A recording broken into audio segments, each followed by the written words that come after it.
chased by the deep state, fighting for independence, thinking about revolution, looking for alternative solutions. The enemies of the deep state will tell you what others even don't dare to think. Manuel Ochsenreiter and Mateusz Piskorski.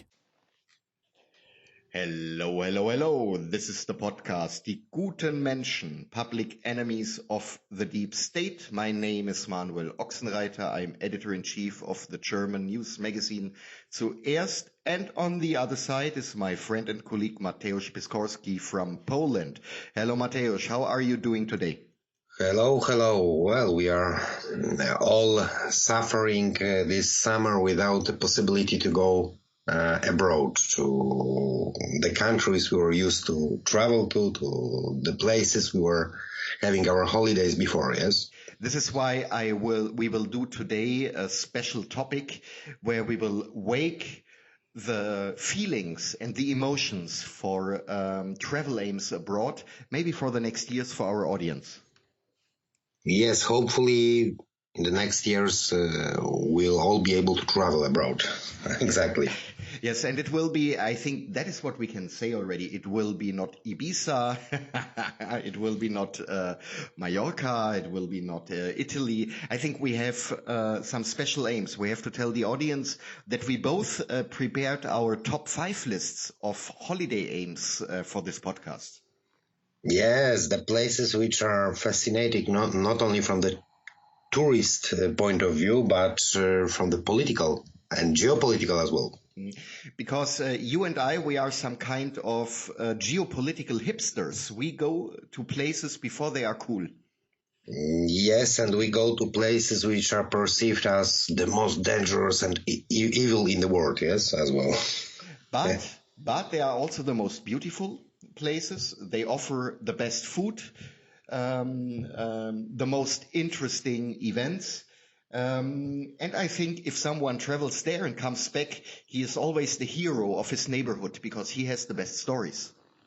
Yes, exactly. And most of those places are somehow forgotten by all this tourist industry, of course.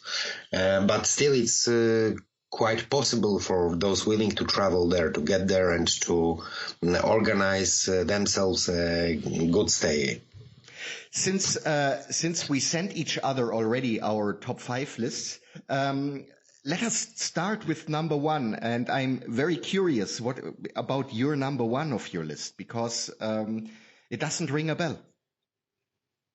Well, that will be very, very pleasant for you. my number 1 place, it seems to be not only in Europe, but in Germany now. And it's Rügen Island. Oh, yes, it's beautiful, of course, with some historical sites like Prora, quite interesting and fascinating for everyone, I guess. But also with some ancient Slavic sites like Arkona. So we have a mix of German history, let's say the more modern German history and the Slavic history of the early medieval times there. And you know what the synthesis out of all what is present in Rugia, in Rügen? It is that this is, you know, of which German politician this is the electoral district? No, of which? Angela Merkel. Ah. Well, she made a good choice, I guess. Yes. Yes. Anyway, we really recommend. I think both of us can recommend visiting the island.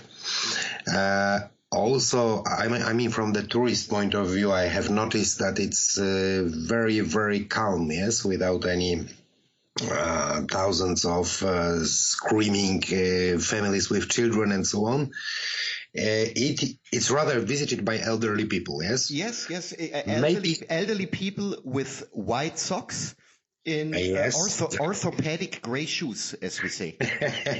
With one exception, with the exception of Prora, where you can sometimes see, relatively young German people with, let's say, some extraordinary political sentiments. You mean the historical enthusiasts? Yes, exactly. But just help me.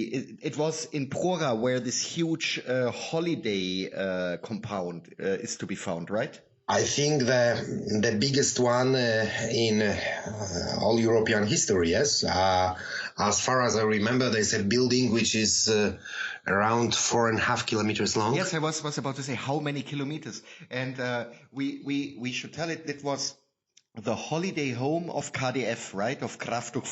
Yes. Of the famous organization, of course. So of Robert Lai, as we know. But now, and it's quite interesting. Yes, I think that the whole compound is turned into a developers investment site, and it was adjusted to the capitalist times, so the flats are sold there, the apartments are sold in Prora. By the way, was it still used also in the time of the Cold War by East Germany? I don't know. Yes, of course. There was a military compound at that time, of course. It was used only by the military. I guess the military men of GDR had their holidays there as well. Okay. So yes, the building has really interesting traditions, we might say. So most probably the same people who went there before 45 went there also that's after quite, 45. Exactly, that's quite possible. Yes. So only after 1990 the things have changed, and for the first years the object was completely ruined. I mean, no one came there, no one used it. That's why I guess that it still needs a huge huge funds for reconstruction, because it was simply devastated. Yes, in the 90s. However, as far as I know, maybe you know the guys, and you would offer us some interesting and good conditions to buy an apartment there, because as far as I know, some developers from Berlin are now investing in Prora and selling the apartments there. Not less, by the way, it costs not less than 1 million euro, as far as I know. That is really small money, and I would have to check in my wallet. Yes. I could only pay if they have some change. You know? But exactly. But it's really, really attractive. I mean, we have a building which is located just near the beach, near the sea.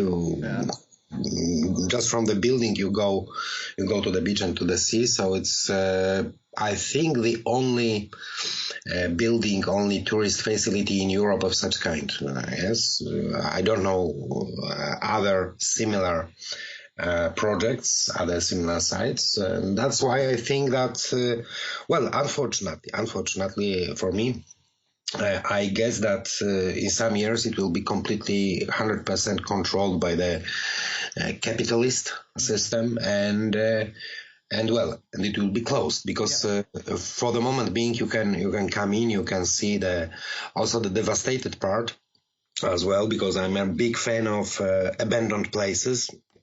All over the world. I mean, just to visit some ruins or bunkers and so on. But there's also a small museum of East German Army, which is also quite interesting. And there you have some Soviet artifacts as well, like Soviet weapons, Soviet uniforms, and so on. So it's still an interesting place, and I fear that this place and its character will disappear in a few years if the capitalist logic is going to enter the whole compound. That is quite possible. This is why, if you guys would like to see it, go there now, go there within the next year before it is closed and locked and becomes some kind of locked community for rich people. Yes. So we just have a few years left, I guess. And what about your first place? My first place, and that's very funny, or in a tragical way funny, came into the media just recently again. It was forgotten before for some years, but now it's in the media because it became all of a sudden again, some kind of geopolitical hotspot in the southern Caucasus, and it is the region of Nagorno Karabakh, which is one of the most beautiful landscapes I ever saw. It is, Nagorno Karabakh means translated, it's like the country of the Black Mountains. You have always a little bit fog, you have always the clouds around the mountains, you have beautiful and unique, very, very old and ancient monasteries there to visit. A lot of these monasteries are still in service, so not just ruins. And it is, of course, one of these non-recognized states. They call themselves today Artsakh, Republic of Artsakh, and that is Armenian. The population there is ethnic Armenian, and it is by international law officially a region of Azerbaijan, but it broke away somewhere in the 90s. Today they still negotiate in Minsk about this region, so it is an object of dispute between Armenia and Azerbaijan. And as I said, at the same time, one of the most beautiful regions I ever saw. I think it is, if you want to go hiking, if you want to see some really deep and very, very lasting back history, that is really a place to be. Maybe now a little bit waiting until the recent conflict is solved, but it's very interesting. It is not so hard to get there. What we have to tell the listeners, if you go there, and if you do too much social media presence about it, you might be blacklisted for Azerbaijan. So that is quite possible. Yes. That's the only cost of the travel there, because the prices are really low. Yeah. Unfortunately, the hotels are also very few, so you have to practically find a hotel either in Stepanakert, in the capital of the country, or in the mountains. I remember that it was somewhere near Madaket. As far as I remember. Yeah, in the mountain range there was a big hotel. I forgot its name, but it was owned by an Armenian from the diaspora living somewhere abroad. And what was quite interesting there in that hotel is that there in the forgotten mountains of the Karabakh, you could have Chinese food cooked by the Chinese, prepared by the Chinese, because the Armenian oligarch has invited some workers from China for his restaurant there. So that was quite fascinating, eating Chinese food in Nagorno Karabakh, in the northern part of the current country, yes. The place to be for Chinese food, yes. Yes, exactly. But anyway, yes, I would also recommend, I was also traveling there several times, not only for the expert or political reasons, but I always tried to find some spare days to travel to the northern part of the country, because I think, knowing several Caucasian countries, I think that the South Caucasus Mountains there in Nagorno Karabakh are really the most beautiful. You have mentioned about the monasteries, but also if you compare the mountains and the landscape of Nagorno Karabakh with for instance, the landscape of North Caucasus Mountains in Russia and in South Ossetia, the Karabakh Mountains are definitely more attractive, as they are, green, very, very green, with a lot of trees, with a lot of, lakes, small lakes there in the mountains, with a lot of very fascinating places, with a very, very rich natural resources there. By the way, there is a mining of gold there. I don't know if you have visited the gold mine. No, never. It's also in the northern part. So I would particularly recommend the northern part of Nagorno Karabakh. There's a big and growing gold mining industry. So if you are interested in investment there, I guess they would offer you quite good conditions. As you have the best recommendation, the best recommendation for Nagorno Karabakh is to be on the blacklist of Azerbaijan. Yes. And we are both on the list. And that was quite easy. Yeah, what I wanted to say. Yes. Yeah, it is quite, of course, like a free service center. And a really last word about Nagorno Karabakh. I think it is the place to be for food hunters, for those who want to try food they never ever tried in their whole life, because. And that is, maybe it is just my impression, a big difference even to Armenia, because I got offered there sometimes food, like the skin of the swine's stomach. Yeah. I never had before. It's sometimes better not to know what it really is and just to taste, but it is really good. But there's one more thing in Karabakh. I think they are the only producer in the world of tutovka, which is a very, very original, unique kind of vodka, very strong one. Yes. Produced from some mountain grasses and so on. Yes. Yeah. So better to eat a lot of swine's stomach before. Exactly. Yeah. Yes. What is your second aim you would recommend? Well, we are talking about China, and it's one of the Chinese regions. It's Xinjiang province, which is the most western autonomous territory of Chinese People's Republic, and it's of course known in Europe for the alleged supposed violations of the rights of Uyghur minority there. Yes, so the place is not visited so often, as you have to get a special permission, getting a Chinese visa.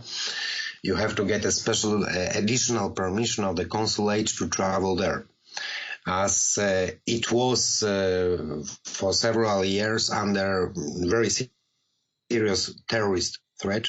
You had several terrorist attacks there by the radical Islamist groups. But on the moment being, it seems it's quite calm, and it's quite now. The capital city of the region, the city of Urumqi, is not so interesting, to be honest. But the nature and the mountains I have seen there are really something comparable. Well, for me, even more attractive than the South Caucasus mountains in Karabakh. The Tian Shan Mountains, one of the highest mountain ranges in the world, of course.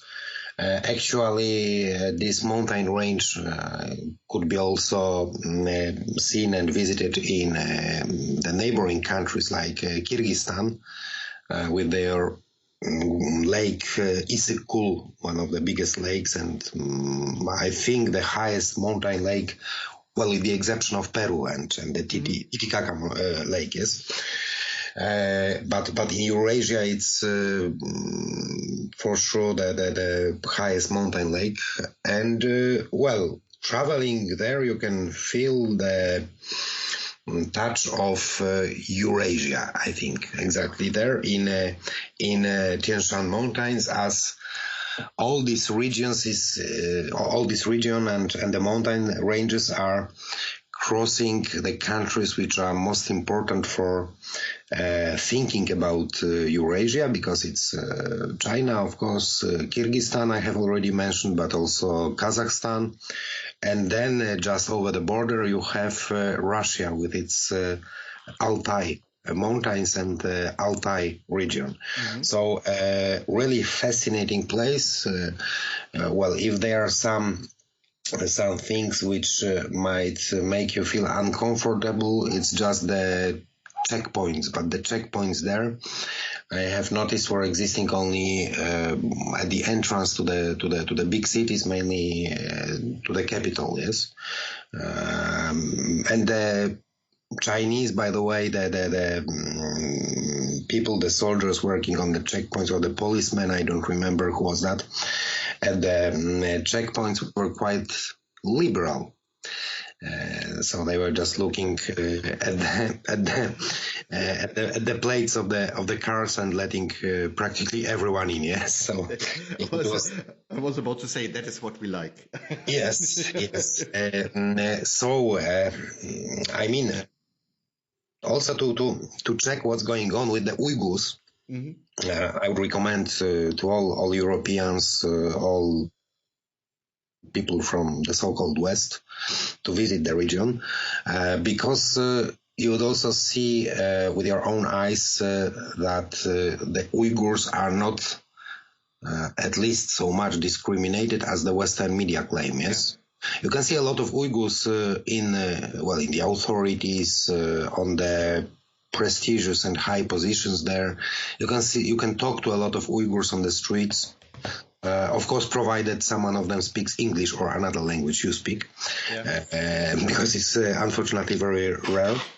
Nevertheless, you can take an interpreter very easily and find out, even on the streets of Urumqi, that it's not true that they are so oppressed there, and that the region, as some people claim, is under Chinese occupation and so on.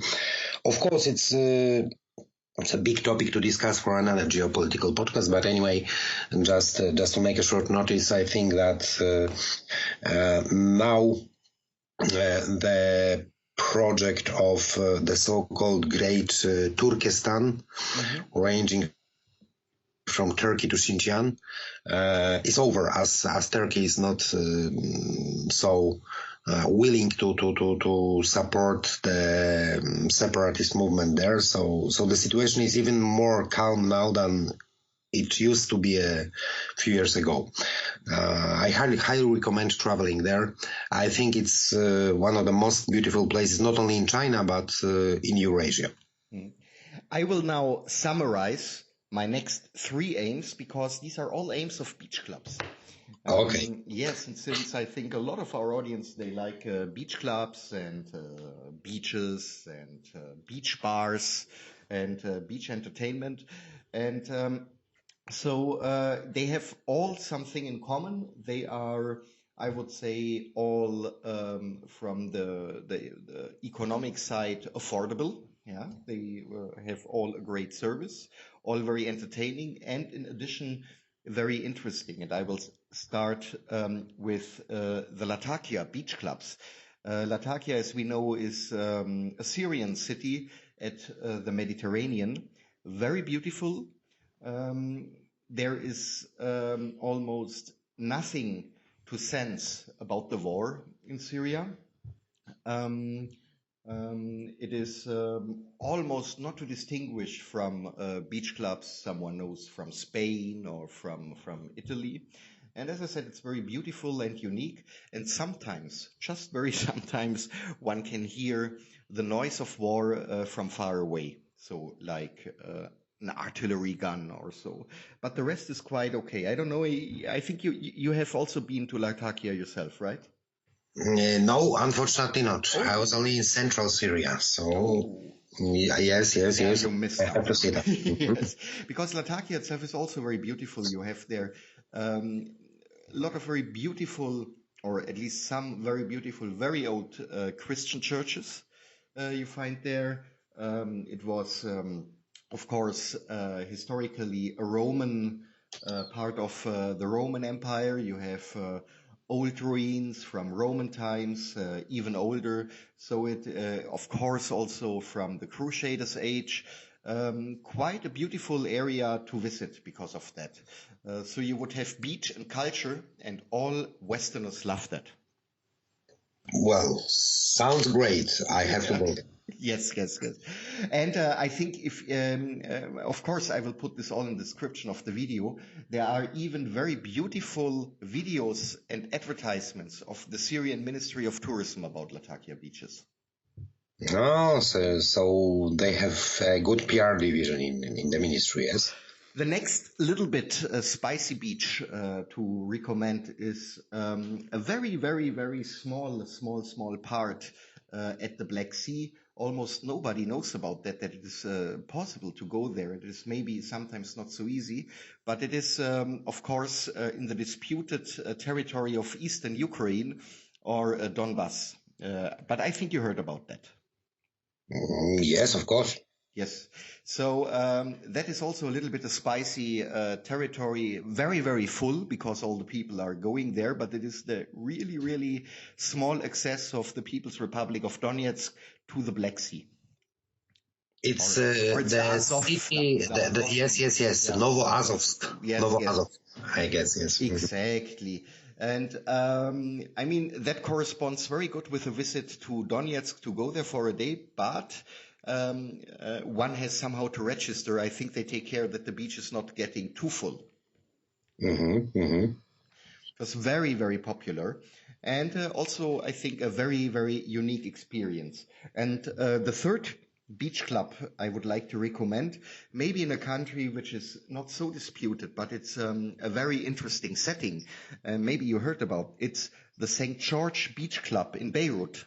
Yes, I have been there as well. That is really beautiful because the beach club itself is highly, highly, highly luxurious. It is like it looks in the first glance like these beach clubs of the 1950s, 60s with all these celebrities and rich people. But St. George Beach Club is from that time, but it is surrounded by ruins still, because these ruins are still from the Lebanese Civil War. And the flats are disputed between huge companies. So who is allowed to build there something new and so on. So St. George Beach Club is also some type of resistance beach club because they resist against the big building companies. Well, anyway, there, as far as I remember, there were a lot of investors coming from the Arabian Peninsula, like the Saudis and so on there, yes. Exactly. And so going to St. George Beach Club means at the same time enjoying a very good time, absolutely unique and very good drinks.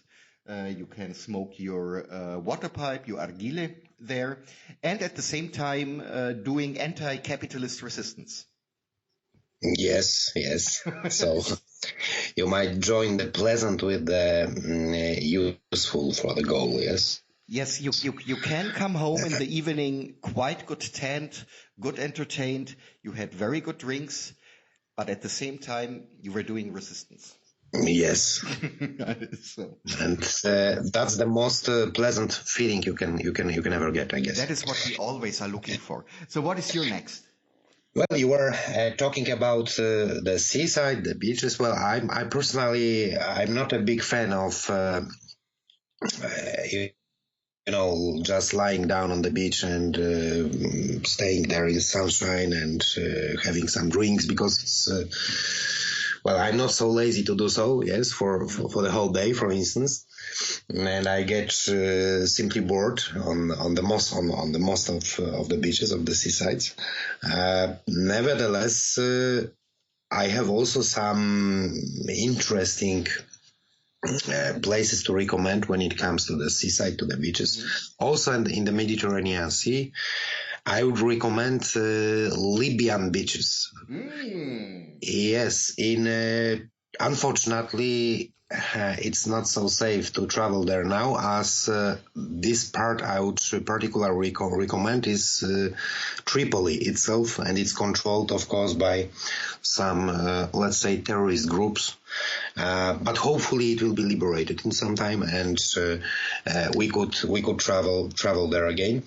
Anyway, I really remember that there are several hotels which, as far as I have checked, haven't been destroyed during the NATO attack and bombings in 2011.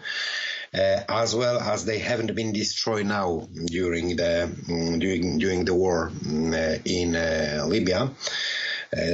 So I think that in some time the hotels, after the liberation, of course, of Tripoli, after the eradication of the terrorist groups and Islamist groups there, the hotels in Tripoli will be quite attractive again, because you can really enjoy there some places which are, on the one hand, they are located almost in the center of the city, like you can walk just 2 or 3 kilometers and you are getting to the center, to the place which used to be in the times of Gaddafi called the Green Square. Mm-hmm.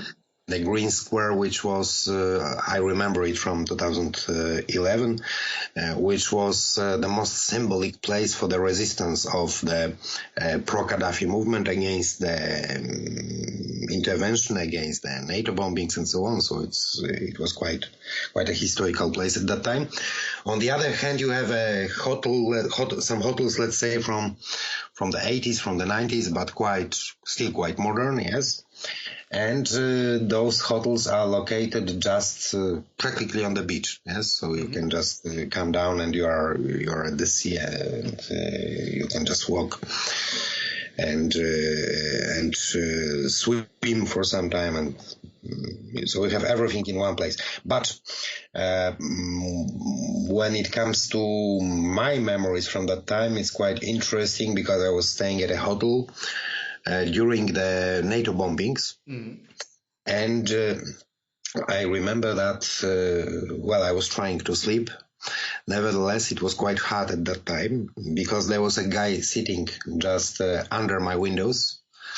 And every 2 or 3 hours, he was shooting from a Bofors gun. Yes. So every time they heard, the airplanes, the NATO warplanes flying, probably on the height of around 12 or 13 kilometers, yes. Mm-hmm. They were shooting from an old Bofors gun, yes. Of course, you cannot shoot even at a helicopter, yes, from the Bofors gun from the times of the Second World War, or even before. But anyway, that was an additional attraction there. In Tripoli, they have organized for us, just for us to see that the war is going on. So you had always the soundtrack of Rommel. Yes, of course. So every 2 or 3 hours, the guy was sleeping. But the most funny thing is that he had his position and his Bofors gun just 20 meters from the hotel, yes, on the beach. So that was another tourist attraction, I guess, at that time. Hopefully, it will be now definitely more calm and quiet and safe. But with one restriction, we don't recommend you going there to Libya, to the Libyan capital Tripoli, before it's liberated. Yes. We have to stress that. We have to stress that of course, we have a lot of propaganda about different places, about different countries. But in this particular case, although we are very courageous, we wouldn't recommend going there, yes? Not now.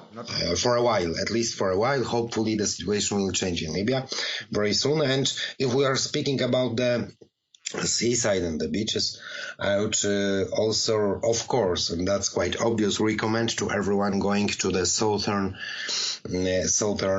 part of Crimea.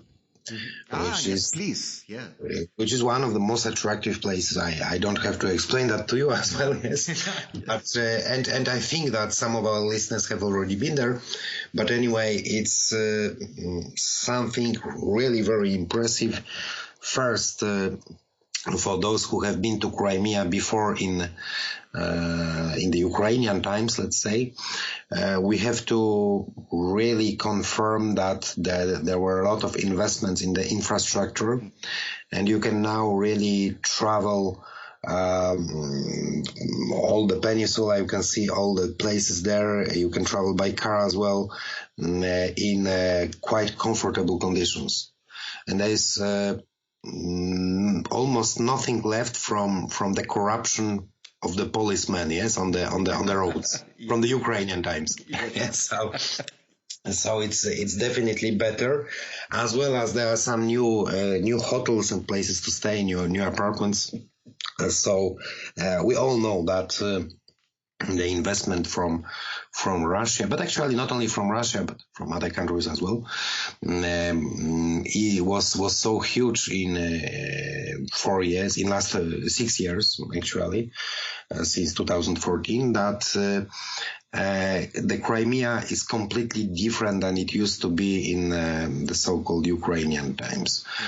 From the point of view of tourism and tourist attractions, of course, you have a lot of beaches, you have a lot of historical sites and places. You can, if you are bored by the sea and by the beaches, you just sit into your car or use another possibilities there and go from Yalta, for instance, to the mountains, which are just near the sea.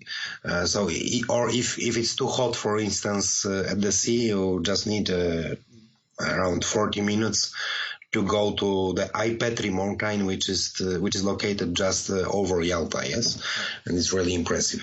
Yes, when it comes to Crimea, one has really to say you get everything in a nutshell. You get the beach, you get very, very beautiful and astonishing historical buildings, castles, and other sites. You get fantastic food, and you can really, I mean, for those who were there, as you said, in Ukrainian times, you can see the development now when it comes to infrastructure in building activities.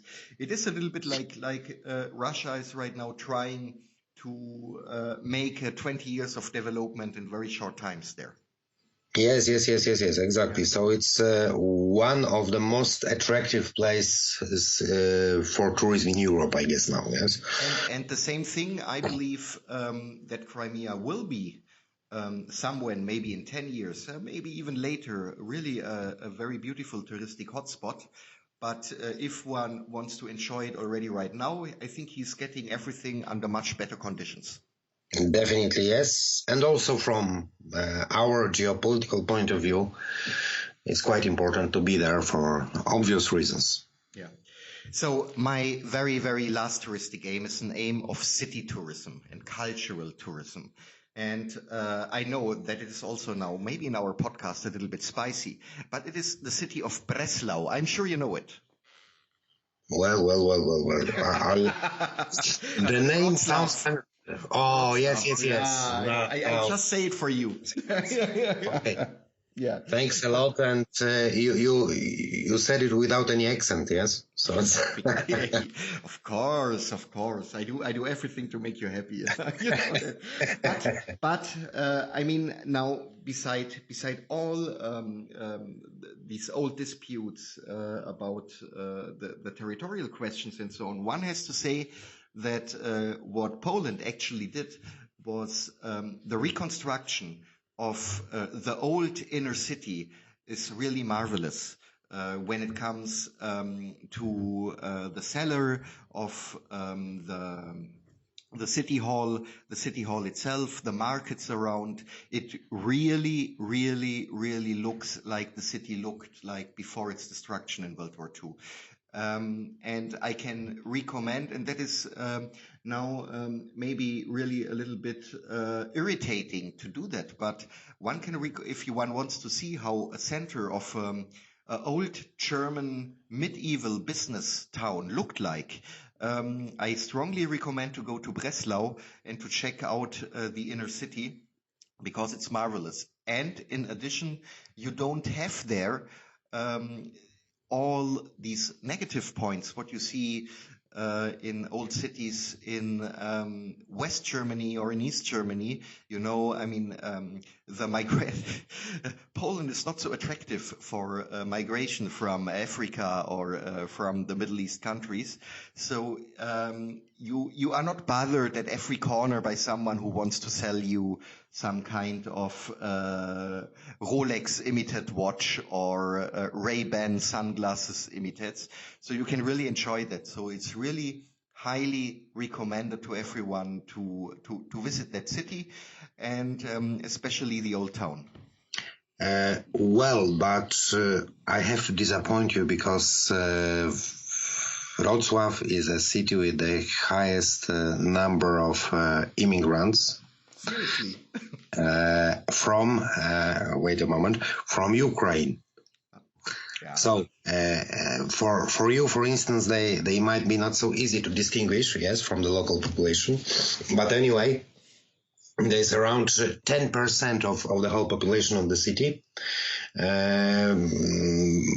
already consisting of Ukrainian immigrants. Yes. So, but as a generous German, I see in all Slavic people in reality Eastern Germanics.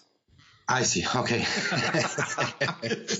Anyway, the city is really beautiful. I agree, yes. Of course. It's my second favorite city in Poland.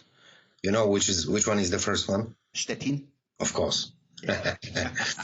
So anyway, I guess that it's really worth it to go there, of course. But when it comes to the Ukrainians, you can even notice the signs and at the bus stops and so on in Ukrainian now, because of all this immigration from there. But of course, it's not so, let's say, intrusive as the immigrants from other countries and areas of the world. I agree. But just one question. What are the Ukrainians? I mean, I think they mainly are building plant workers and service workers, right? Or are they... Exactly. Yes. And Wrocław is developing quite good. It's doing quite well since around 10 or 15 years, and that's why they are coming there. And on the other hand, there was always a mayor with a very immigrant-friendly policy. Yes? So symbolically, of course, you cannot see signs in Ukrainian language in other Polish cities. So this is the only Polish city you can see such thing. Mm-hmm. That is interesting. Historically, after the German population of Breslau decided to move westwards. Yes. Decided by their free will. Yes, of course, to move westwards. To pack 20 kilos of luggage. Yes. And to summit at a meeting point. No, it was just suggested by Polish free movement, a free movement, drunk nach Westen. Yes. So anyway, most of the population of Breslau, of the new population, which replaced the former German population, came from Lvov or Lemberg. Mm-hmm. So maybe that's also the reason why the city, paradoxically, because it's in the southwestern part of Poland, paradoxically it was very often somehow associated with Ukraine. Mm-hmm. There was a lot of, let's say, city partnership, cooperation between Wrocław and Ukrainian cities and so on. So, but anyway, I agree with you that when it comes to the architecture, to the atmosphere of the city, it's really something great, and it's a must visit. If you come to Poland, then you have to visit Wrocław. Don't focus on Warsaw or Krakow, because it's really more interesting, in my personal opinion, to see Wrocław than this. You know, I have some allergic feelings towards Krakow. Maybe you understand. Yes, I heard about that. Yeah. Yes. Anyway, if you are traveling to Wrocław, then just around 20 kilometers south of the city, you can visit a historical mountain, which is now called Ślęża. I know it's very, very hard to spell. That's why I'll also give you the German name. The German name was Zoptenberg. Mm-hmm. And the mountain is quite symbolical, as it unites different cultures. I mean, the ancient European cultures. In the ancient times, there are even some artifacts there on the mountains. There were some let's say, heathen temples of the Celts. Wow. The Celts used to live there in the Down Silesia region. And then some Germanic artifacts, and then some Slavonic artifacts from the Slavonic temple as well. Yes, so for the spiritual culture of Europe, of this part of Europe, which was very, mixed between the Slavs, the Germanic people, the Germanic tribes, and even the Celts, it's really quite fascinating to visit that place if you are already in Wroclaw. So strongly recommend. Wonderful. So I think we gave now enough advices to our listeners where to spend holidays if they don't want to go to Ibiza and meet, and meet there the elite niece of an oligarch. I still have my my number 5 place. Yes. From Africa again, because I love Africa. And just very shortly, it's also a must-see for geopolitical tourism and for revolutionary tourism. I mean, it's Western Sahara. Western Sahara with, of course, the Polisario camps. I'm talking about the part controlled by Polisario. So by the independentist movement of Western Sahara. You can travel there via Algeria. And of course, you can see, well, first and foremost, you can see the real desert. Yes, I mean the desert which is not looking like the desert which is not exploited by the tourist movement, because there are no tourists, literally, or almost no tourists. On the other hand, you can see the people which are living on the desert. I mean, you can, for instance, visit some checkpoints and very small military bases which are quite open of Polisario, yes? I know that it's very, very controversial from the point of view of Morocco and its authorities. Nevertheless, I strongly recommend visiting Western Sahara as well if you would like to feel the real climate and have a feeling of the desert on the one hand. On the other hand, to visit a place which is probably one of the very, very last places on the map of the world, which are, let's say, if you see the map of Africa, the political map of Africa, the status of the territory is still in dispute. So it doesn't belong even on the official maps. It doesn't belong to any country. So it is interesting that a lot of territories we are now recommending is disputed. But tell me, how to get to Western Sahara? How is someone getting there? It's very simple. You go to Algiers. Yeah. From there you take a flight to Tindouf, which is in the very south of Algeria. The southwest of Algeria, actually. Then you get out from the plane on the desert already, yes. And then you have to simply get to the refugee camp, which is existing since, I don't know, around 40 years, I think.